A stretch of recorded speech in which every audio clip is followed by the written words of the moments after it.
de Rosario, perdón, que es el doctor Net, que nos pidió la palabra. Doctor.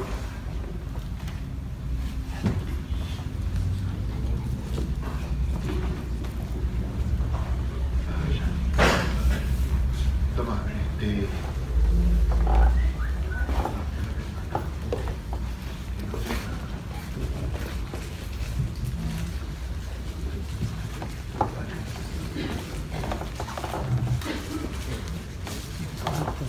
desde ahí, doctor.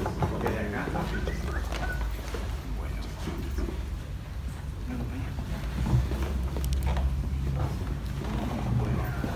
Hola. Hola. Buenas noches. Buenas noches. Mucho gusto. He sido invitado por correo electrónico en función de la reunión que estaba convocada para hoy. Le he pedido a dos docentes de la Universidad de Rosario, a la doctora Tiziani, docente a cargo de la materia electiva del aborto como problema de salud, que acaba de aprobarse para desarrollarse en la carrera de medicina de nuestra Facultad de Ciencias Médicas de la Universidad de Rosario, y le he pedido a la profesora doctora Analía Ucía, profesora adjunta en la Facultad de Derecho de nuestra universidad, que también está involucrada en el proceso académico del dictado de la materia, que me acompañen para poder compartir con ustedes algunas perspectivas de esto que estamos hablando. Ustedes, discúlpenme, yo no quisiera darles la espalda, pero si me quedo adelante tengo una sola espalda. Yo quería comentarles, porque entiendo que se ha planteado una falsa dicotomía. Nosotros no vamos a discutir en nuestra facultad la legalidad o no del aborto. En este punto, nosotros entendemos que hay una discusión que la legislatura ha saldado, ha sancionado, y que en nuestra provincia, y lo confirmaba el profesor Pineda, hay un protocolo de aplicación de la interrupción legal del embarazo. Entonces, lo que se ha resuelto en nuestra facultad, por unanimidad inapelable, en ejercicio de la autonomía universitaria, es el dictado de una materia que dé cuenta de este tema. Porque nosotros entendemos que es un problema de salud, y en esto sí entendemos que hay alguna diferencia con otras perspectivas. Bueno, en la universidad estamos muy acostumbrados a discutir diferencias desde diferentes perspectivas. Pero permítanme tomar una frase en esta Academia Nacional de Medicina.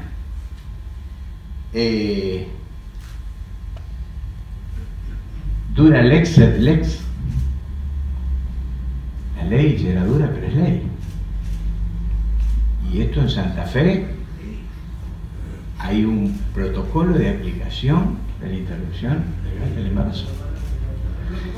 La ley puede ser ilícita, doctor, cuando estamos frente a los médicos que tenemos una obligación de luchar por la vida. ¿Usted está de acuerdo, doctor, con el protocolo de salud pública? La verdad que mi acuerdo o no con el protocolo es retórico.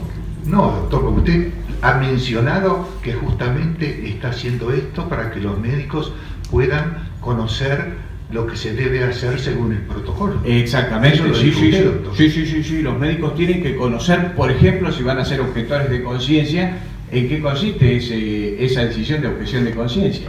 Los médicos deben saber de qué se trata esto.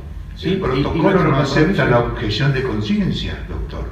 El protocolo no acepta la condición de conciencia si hay una obligación, si no existe otra persona, y no acepta además la objeción de conciencia en instituciones. Es decir, que una institución que no tenga la objeción de conciencia desde un punto de vista filosófico o religioso no se debe aceptar. Y los médicos incluso pueden llegar a tener un juicio penal por cualquier obstrucción. No pueden hacer ningún tipo de opinión, y si una chica de 14 años va a hacerse un aborto sin los padres, se lo tienen que hacer. Eso es el protocolo que usted acepta, doctor. Voy a continuar. ¿Es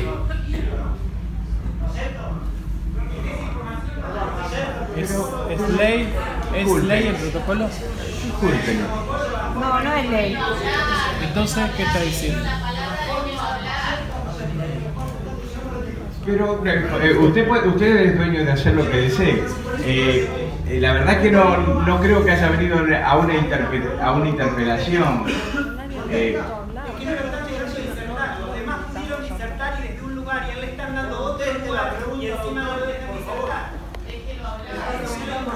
Le rogamos, por favor, que no yo le voy a responder al diálogo ¿de entre acuerdo? No le voy a dar espalda al público, este es un problema. Si estuviera en el atril, tal vez podría hablar con todos por igual. Bien. Yo entiendo que el abordaje de este problema claramente es un abordaje complejo, un abordaje multidimensional, un abordaje que tiene que ver con lo biomédico, que tiene que ver con lo bioético, que tiene que ver con lo histórico, con lo sociosanitario, con lo sociopolítico. Buenas noches. Con lo sociosanitario, con lo político, con lo subjetivo, con lo histórico y también con lo contextual. En todo. Pero usted lo reduce a la salud nada más, doctor. Es que permítame, para mí la salud es todo eso. Los médicos deben defender la vida, doctor. La salud entendemos nosotros que es un proceso. Estoy en desacuerdo como padre de 10 hijos y me retiro. La salud del embrión, ¿dónde queda? No se puede matar a una persona para... Perdón, ¿el señor decano es médico? Sí, por supuesto. Debe tener un regio. La verdad que yo soy docente universitario.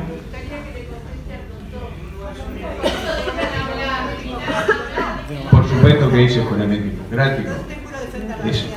Es una práctica que se realiza habitualmente en nuestra facultad. Doctor, discúlpeme, yo soy docente secundaria, un nivel muy inferior a lo que es universitario. Parece ser que el acto de los ediles allí descrito es ilegal y amerita como mínima acción de amparo y una denuncia penal contra los ediles firmantes de esa modificación que produjo ese protocolo. Además, recordemos que tal como nos lo explicara el padre Sanauja, el llamado protocolo para la atención integral de las personas con derecho a la interrupción legal del embarazo en realidad no existe, pues nunca existió resolución del Ministerio ni del Gobierno. La publicación en la web fue falsa, pues no respondió a resolución alguna ni del Ministerio de Salud de la Nación ni del Poder Ejecutivo Nacional. No existió una tal resolución. Corríjanme si está correcto o no lo que digo. Es ilegal. Y aunque fuera ley, sabemos que superior a la ley de los hombres está la ley de Dios, creyentes o no, la ley natural, la vida es un derecho, el derecho supremo, y yo como profesora de secundaria tengo una lucha muy importante defendiendo todo lo que dijeron los doctores. Del año 99 me he transformado en autodidacta y he estudiado, porque en el profesorado, cuando me recibí en el 84 acá en Buenos Aires, yo soy porteña, pero hace 20 años que vivo en Mar del Plata y estoy trabajando en escuelas públicas. Muy bien, doctor. Tengo un trabajo hecho de 450 páginas. Muchas gracias. Que habla de todo esto que ustedes están diciendo. Muchas gracias. Y yo defiendo la Academia Nacional de Medicina, para mí es palabras mayores. Viví 40 años acá en Buenos Aires y acá en el Coronel Díaz y Juncal, y pasaba por aquí y miraba ya el edificio se imponía. Me agradezco muchísimo. Y del año doctora. 99, Le ruego, por sí, favor, que los se- dejo, sí, porque si no yo me apasiono y voy a estar hablando 3 horas, no se preocupen. Me callo. Muy bien. Apasionadamente también discutimos este tema en el ámbito de nuestra Facultad de Ciencias Médicas, en un ámbito que además de pasiones se ponen en juego pensamientos científicos, pensamientos epistemológicos, diferentes posicionamientos, y en el juego democrático de las ideas se toman decisiones. En ese caso, exactamente igual aquí en la academia, doctor. Le aviso que no hay una diferencia en ese sentido. Acá se plantean las cosas y es el plenario el que decide. Absolutamente en forma democrática. Entiendo, doctor. No abriría jamás un juicio de valor sobre los mecanismos de funcionamiento de la Academia Nacional de Medicina. Simplemente estoy contando cómo es el nuestro. En nuestro consejo directivo, entonces, en el órgano máximo de gobierno de la universidad pública, gratuita y cogobernada, se tomaron en cuenta diferentes posiciones, obviamente posiciones. Yo no adhiero a la falsa dicotomía pro derecho pro vida.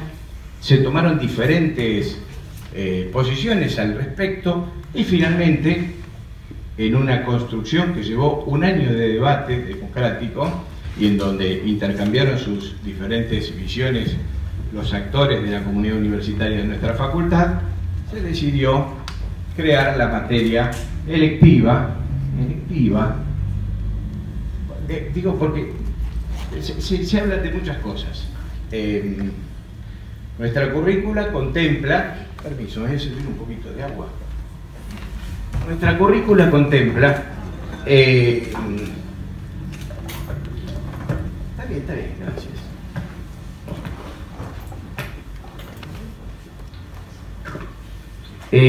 Áreas de desarrollo del conocimiento y de la formación del médico de una perspectiva diferente de la perspectiva biomédica tradicional. Doctor, le voy a rogar que vuelva a su lugar. Sí, cómo no. Los invitados. ¿Cómo no? Desde una perspectiva que tiene que ver con la interpretación del problema de la salud, del fenómeno de la salud, como un fenómeno atravesado por una multidimensionalidad que tiene que ver con lo biomédico, con lo biológico, con lo subjetivo, con lo social, con lo sociosanitario, con lo histórico, con lo político, con lo formal, con lo legal.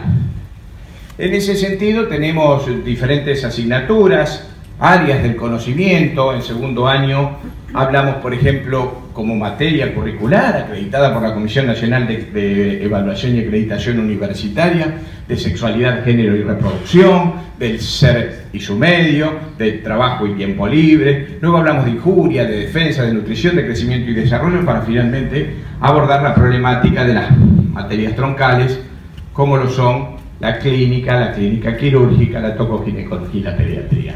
Es decir, en ese contexto se desarrolla nuestro plan de estudio que abarca los diferentes contenidos y se hace una oferta académica, un pool de materias selectivas para la elección de los jóvenes según sus inclinaciones vocacionales, desde ofertas sumamente ligadas a la biomedicina, como fisiopatología de las que tiene más que ver con lo biomédico, fisiopatología de las enfermedades del tubo digestivo, o en el otro extremo la relación médico-paciente, perspectivas sociosanitarias del proceso salud-enfermedad, etc. En ese contexto y desde una perspectiva de género se propone la materia electiva del aborto como problema de salud. Doctor, sí. ¿El aborto no se estudia en ginecología y obstetricia y en medicina legal o se estudia mal? ¿Cómo es? Bueno, medicina legal como materia no existe más en nuestro plan de estudio, ni el plan de estudio de la mayoría de las carreras de medicina de las universidades públicas como materia, ¿de acuerdo? Sí, por supuesto, como una disciplina que atraviesa a las diferentes áreas del conocimiento en la formación del médico. No quiere decir que no se hace medicina legal, pero no se individualiza como materia. Entonces se incorporó asesinato a un ser humano.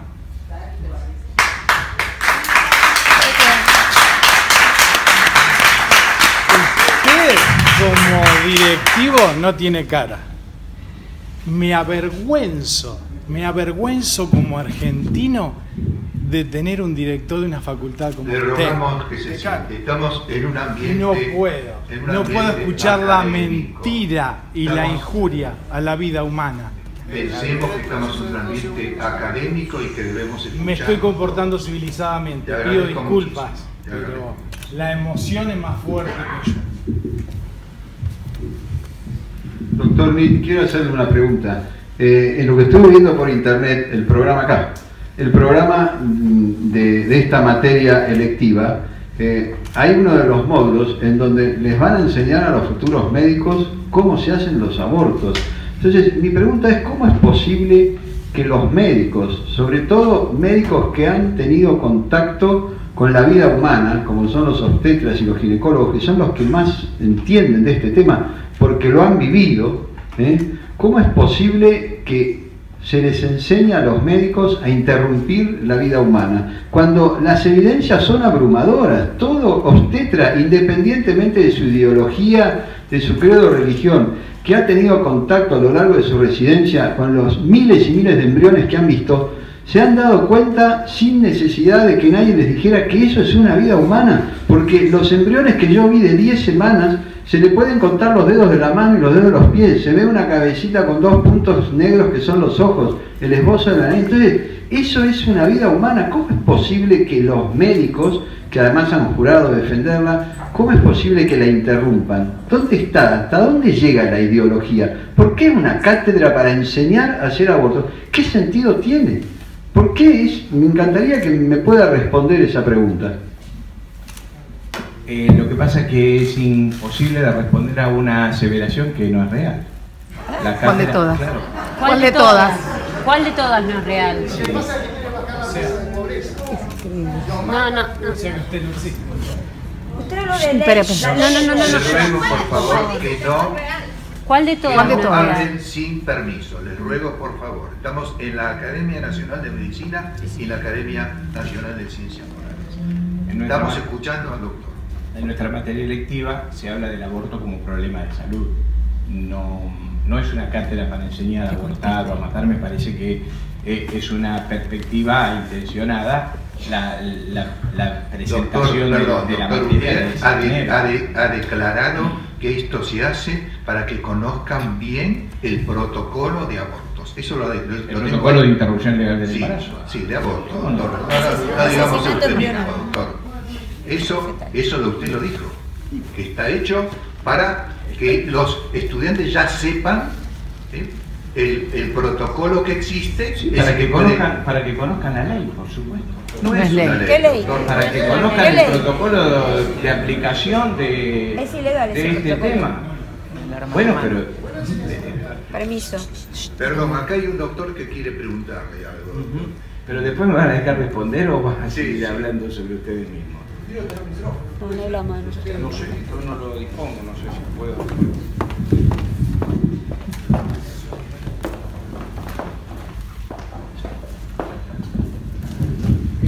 Dos breves consideraciones. La primera jurídica. Al comienzo de su discurso, usted, diríamos que buscó algún techo diciendo que este protocolo es legal y que la interrupción legal del embarazo es un hecho. No es legal, doctor. No hay ninguna ley en la Argentina que permite el aborto. Y sí ha dicho con claridad meridiana que la sentencia de la Corte Suprema de Justicia del año 2012, llamada FAL, tiene efectos como todas las sentencias de todos los tribunales y de la Corte, solamente para el caso en cuestión. Es muy distinto el sistema norteamericano del common law, donde los precedentes judiciales pasan a ser normas obligatorias mientras no cambien las circunstancias. Yo comprendo su confusión mental, porque lamentablemente en Argentina normativamente hay una gran confusión. Lo que habría que aclarar, y yo se lo pongo claro, y usted por el mero contrario, no hay ninguna ley de aborto, ninguna ley que apruebe ningún protocolo. Lo segundo que le iba a decir a usted, me parece que lo acabo de responder recién. Me parece que como médico usted debería responder desde una perspectiva humana, después de haberle aclarado todos los que hablaron que se destrozaban a los niños. Eso es lo que a mí me gustaría que usted responda. Algo dijo al final que realmente me causa espanto. Pero bueno, le devuelvo el micrófono.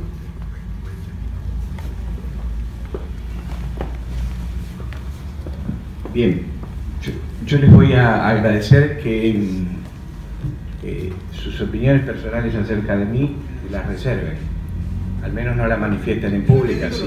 Si padezco o no padezco una confusión mental, bueno, hay una clasificación internacional de enfermedades que le da un lugar a la confusión mental y no creo estar en este momento diagnosticado de esa manera. Analía, ¿vos querrías contestarle al doctor desde una perspectiva de la ley, del derecho? Sí, podés hablar. Si pudieron hablar tantos, seguramente podrás hablar vos. Buenas noches, mi nombre es Analía Usía, soy docente, abogada, docente de la Universidad Nacional de Rosario.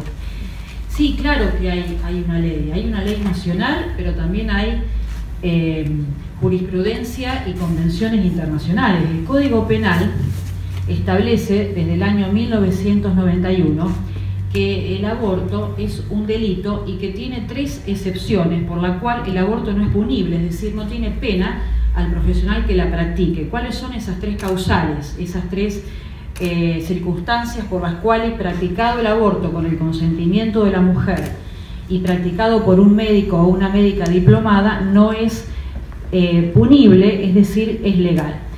Cuando corra peligro la vida, artículo 86, ¿no? Inciso 1, inciso 2, cuando corra peligro la vida de la mujer, cuando corra peligro la salud o cuando el embarazo es producto de una violación. Todas las normativas, los protocolos, son protocolos como cualquier otro protocolo médico que indica a los profesionales de la salud cómo conducirse ante determinada práctica. Por ningún protocolo para hacer un trasplante cardíaco sale por ley del Congreso. Este protocolo tampoco, porque ya hay una ley nacional que es el Código Penal que está vigente desde 1921. Preocupante, no la diferencia de opiniones que he podido observar respecto de lo que pensamos desde la universidad, o por lo menos lo voy a referir personalmente lo que pienso yo. No coincido con muchas de las cosas que se dijeron, pero eso no es un motivo de preocupación. En realidad la diferencia de opiniones es algo que incluso está garantizado como un derecho humano, la libertad de pensamiento, así como también la libertad de culto, la libertad de religión, incluso la libertad para no profesar ninguna religión. A mí eso no es lo que me preocupa. A mí lo que me preocupa, como abogada que también enseño la ley penal en la Facultad de Derecho, me preocupa que en todas las normativas que hoy se mencionaron, no se mencionó precisamente con detalle y como corresponde el Código Penal y cuáles son las consecuencias legales que están teniendo los profesionales de la salud, los profesionales de medicina, que no permiten, pero no cuando son objetores de conciencia. También, por supuesto, existe el derecho a la objeción de conciencia. No es obligatorio realizar... Doctora, en el protocolo sí, la objeción de conciencia sí, no es aceptada si está no hay contemplada, no, doctor. Si, sí, no está, sí. Si no hay nadie que pueda hacer el aborto, la persona que tiene objeción de conciencia lo tiene que hacer con una cláusula penal. Con una cláusula penal. Mira. Así lo dice el protocolo claramente, doctor. Mira, sí. El protocolo del Ministerio de Salud establece la objeción de conciencia, pero vamos a suponer... Pero, doctora, dice que si no hay nadie, tiene que hacer lugar con la tenga objeción de conciencia. No lo dice claramente, doctora. El servicio debe, por supuesto... Doctora, dice claramente la persona. Bien. Dice clara, no el servicio, dice claramente la persona, doctora. Bien. Es el médico que ha jurado no hacer eso desde hace 25 siglos. Bien. Bueno. Eso no es así, pero no pero es así absolutamente, doctora, están las palabras escritas. Está bien, claro, la muerte es muerte, y eso es respetable que vos puedas pensar y que vos pienses que la muerte es muerte. Pero hay otras personas que no piensan eso. De hecho, la ley no tiene...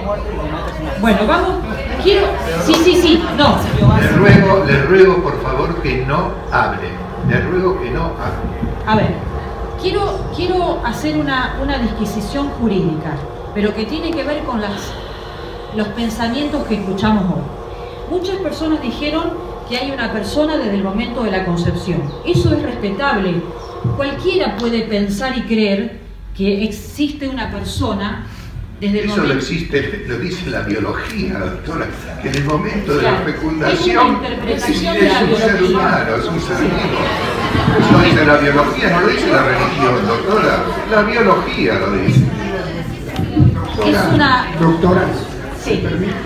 Quiero decir que eso es una interpretación, porque la ley se explica otra cosa.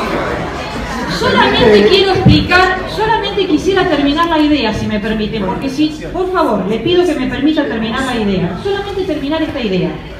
¿Por qué para el derecho no hay persona desde el momento de la concepción? La existencia de la Pero persona humana permítanme, por favor, porque cuando ustedes hablaban, nosotros escuchábamos y no interrumpimos. Entonces, fíjense, miren, les quiero hacer un llamado, antes de terminar la idea, quiero hacer un llamado a la reflexión.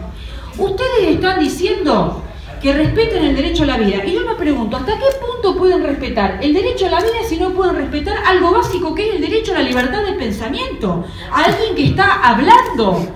Eso básico estamos pidiendo. Por favor, escúchenos, 2 minutos, 3, ¿no pueden respetar eso?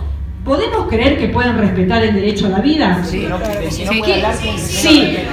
El que no puede hablar, no respeta ese derecho. Perfecto. El que no puede hablar. Si existiera una persona desde la concepción en el seno materno, no existiría la figura del aborto, todo sería homicidio. Todo sería homicidio. Y para el Código Penal, para nuestra legislación, está la figura del homicidio cuando se mata después de haber parido y está la figura del aborto. Eso significa que nuestra ley, nuestro derecho, no considera al feto persona. Eso es una disquisición que quería hacer. Me preocupa, y vuelvo a lo anterior, me preocupa que no se esté mencionando que cuando los profesionales de medicina no cumplen con el aborto no punible, es decir, el aborto legal, podemos no estar de acuerdo, perfecto. Podemos no estar de acuerdo, pero eso no significa que el aborto en esas causales sea ilegal, es legal. Y cuando no se cumple, los profesionales tienen sanciones. Caso, todos los profesionales de la salud que le negaron a Ana María Acevedo en Santa Fe el derecho al aborto cuando le negaron hacerse una quimioterapia por su cáncer de maxilar. Murió ella y murió el bebé. Entonces, los profesionales están procesados. Me preocupa la instigación a la legalidad que se hicieron con todos los discursos que escuchamos a los profesionales de la salud. Nosotros no enseñamos a que la gente mate, enseñamos a que la gente respete la ley para que los médicos no tengan problemas y no sean procesados y sancionados como los médicos en el caso de Ana María Acevedo, como llevar al Estado de Argentina en el caso LMR contra Argentina, que el Estado fue sancionado porque los médicos le negaron a una chica violada y embarazada su derecho al aborto. Doctora, esto es un protocolo señala que irreversible. una chica de 14 años sin sus padres puede pedir un aborto y el médico no puede decir nada, ni siquiera decírselo a los padres. ¿Eso le parece legalmente lógico? Usted puede no estar de acuerdo, pero es legal. ¿Cómo no es legal? Está en un protocolo que no es legal. Es legal. Usted No, puede no el estar de protocolo acuerdo. es ilegal, doctora.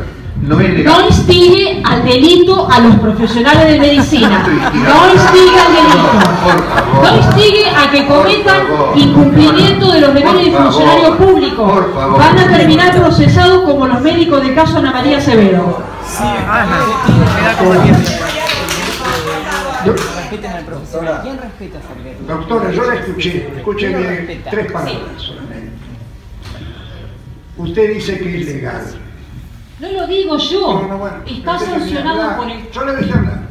Déjeme hablar. Voy a ser muy breve. En la República Argentina hay una jerarquía normativa que está en el artículo 31 de la Constitución. En la cúspide de esa jerarquía normativa está la propia Constitución. Después vienen los tratados internacionales que tienen jerarquía. Después vienen las leyes que pueden ser constitucionales o no, y que los jueces debieran declararlas inconstitucionales si es el caso. Además de todo esto, como existe esa jerarquía, hay una derogación que puede ser explícita o tácita. En lógica normativa se considera que la derogación tácita deriva de que no pueden ser simultáneamente válidas 2 normas contradictorias sobre la misma conducta. De modo tal que todo eso que usted dice que es ley está en pugna, le voy a citar solamente con la Convención sobre Derechos del Niño. Es incompatible sostener que es legal provocar la muerte de un niño que está en el claustro materno al amparo de cualquiera de esas causales y que haya una convención internacional con jerarquía constitucional, y además es la última ley también, que declara que eso es inadmisible, porque todo niño tiene el derecho intrínseco a la vida. Y si ese código penal en ese lugar estuviera vigente, es inconstitucional. Y si no está vigente, ha sido derogado tácitamente por todos esos tratados de derechos humanos que amparan la vida, en especial la vida inocente como es la del bebé.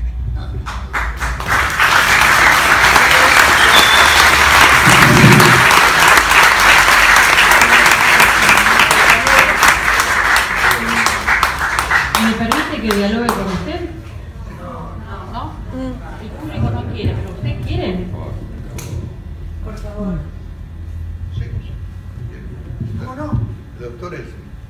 Solamente decirle que hay normas que están vigentes.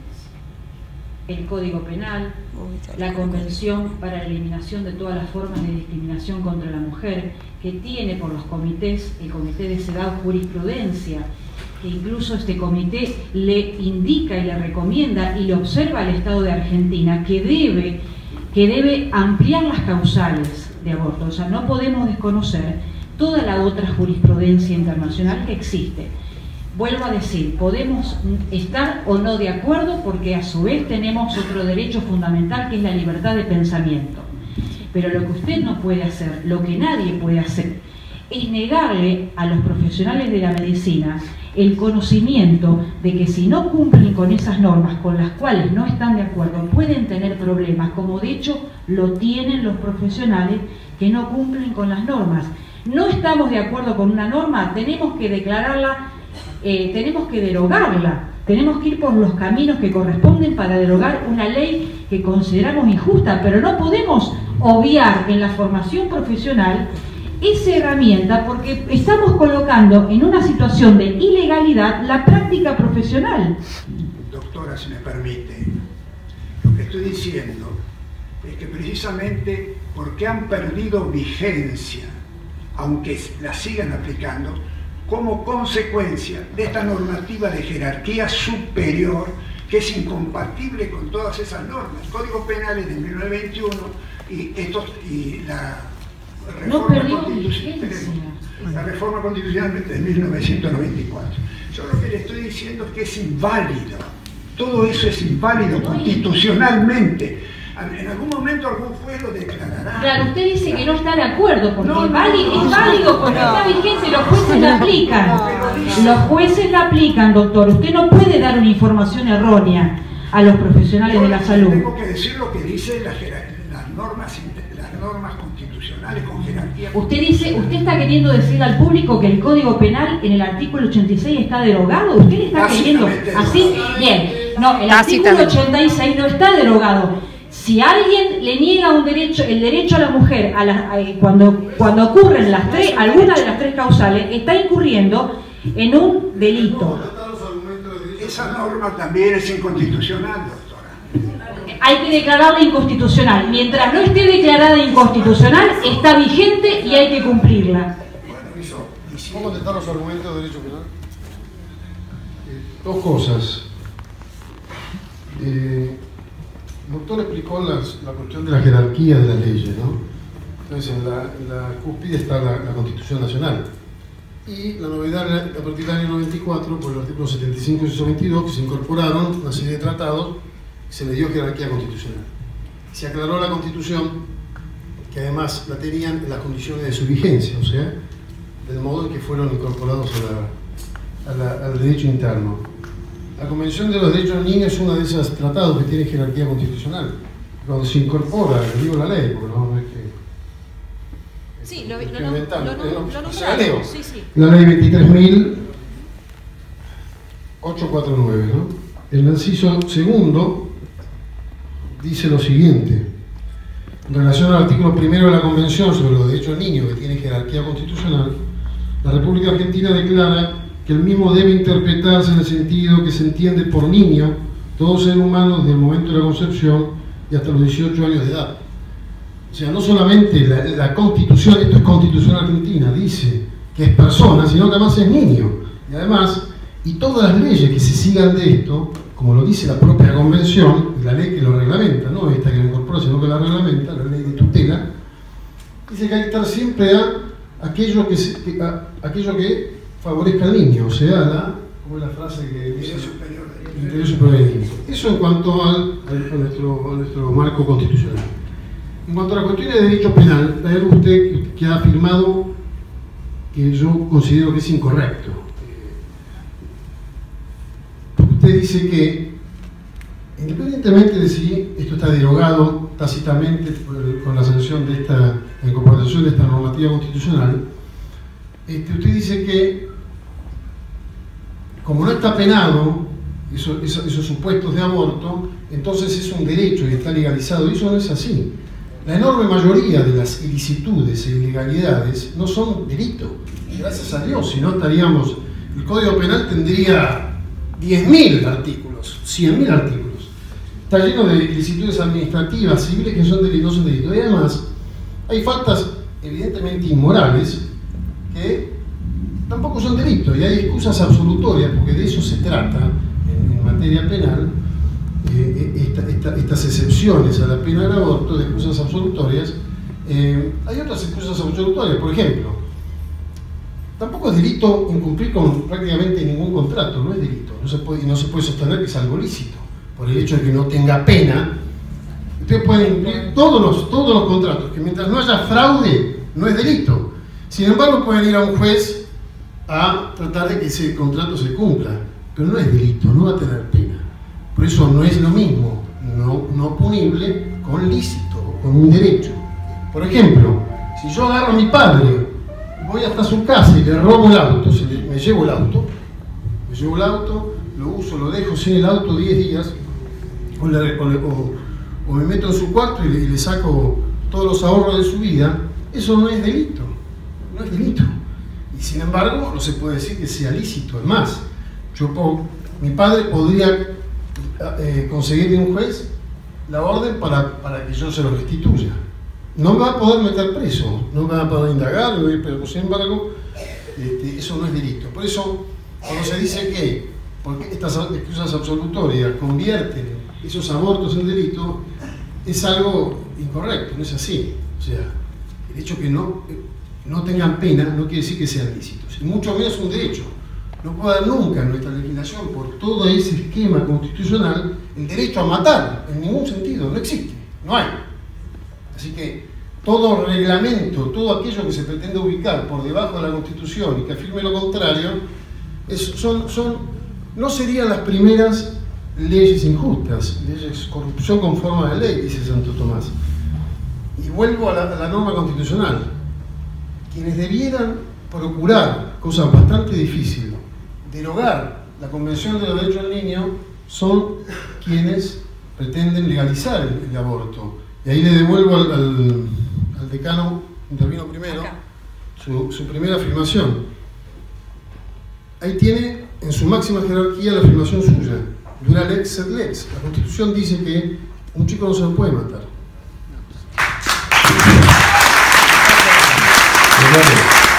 Estamos muy pasados de tiempo. Le voy a pedir al doctor Nick si quiere decir algunas palabras finales. Solamente decir que Santo Tomás habló en el siglo XIII y no estamos en un estado religioso, estamos en un estado laico de derecho. No creo que se habló hace 25 siglos, doctora, y todavía es válido. Sí, doctor Nick. No, simplemente porque estamos muy pasados. Cómo no, muy cortito. Agradecerles la invitación, la preocupación que tienen. Lamento la recomendación de que cesemos con una decisión tomada en el marco de nuestra autonomía, la autonomía universitaria. Nadie está hablando en contra de la autonomía universitaria. No en este momento, sí, en las declaraciones públicas. Nadie. Estamos hablando de hechos casi abstractos. Nadie está hablando de la autonomía universitaria. No puede usar ese argumento, doctor. Bien. Públicamente se ha planteado desde este lugar el cese de nuestra intención de crear la materia electiva del aborto como problema de salud. Esto está escrito, ¿de acuerdo? Así En estos términos he sido invitado a estar. Ninguno de esta mesa ha señalado ese hecho. No en la noche de hoy, no en la noche de hoy, sí en los escritos con los que he sido convocado a esta reunión. En el contexto de la autonomía universitaria, la decisión unánime de nuestro Consejo Directivo, en ese sentido entendemos que es inapelable. En el segundo cuatrimestre de nuestro ciclo lectivo comenzará la materia lectiva, el aborto como problema de salud, en el contexto de la Escuela de Medicina, de la carrera de Medicina de la Facultad de Ciencias Médicas de la Universidad Nacional de Rosario. Bienvenidos todos los debates, bienvenidos todas las discusiones, también las tenemos nosotros en nuestro ámbito y son muy profundas, muy acaloradas y muy apasionadas y también atravesadas por un fuerte compromiso con lo social y desde una perspectiva científica. Muchas gracias señores por estar aquí. Y le agradecemos al decano también que haya venido desde Rosario para estar con nosotros, que pensamos todos más o menos de la misma forma, pero evidentemente desde puntos de vista diferentes, lo que gracias a Dios existe todavía en este país. Muchas gracias por estar acá con nosotros. Trabajamos mucho, pero tenemos que ver.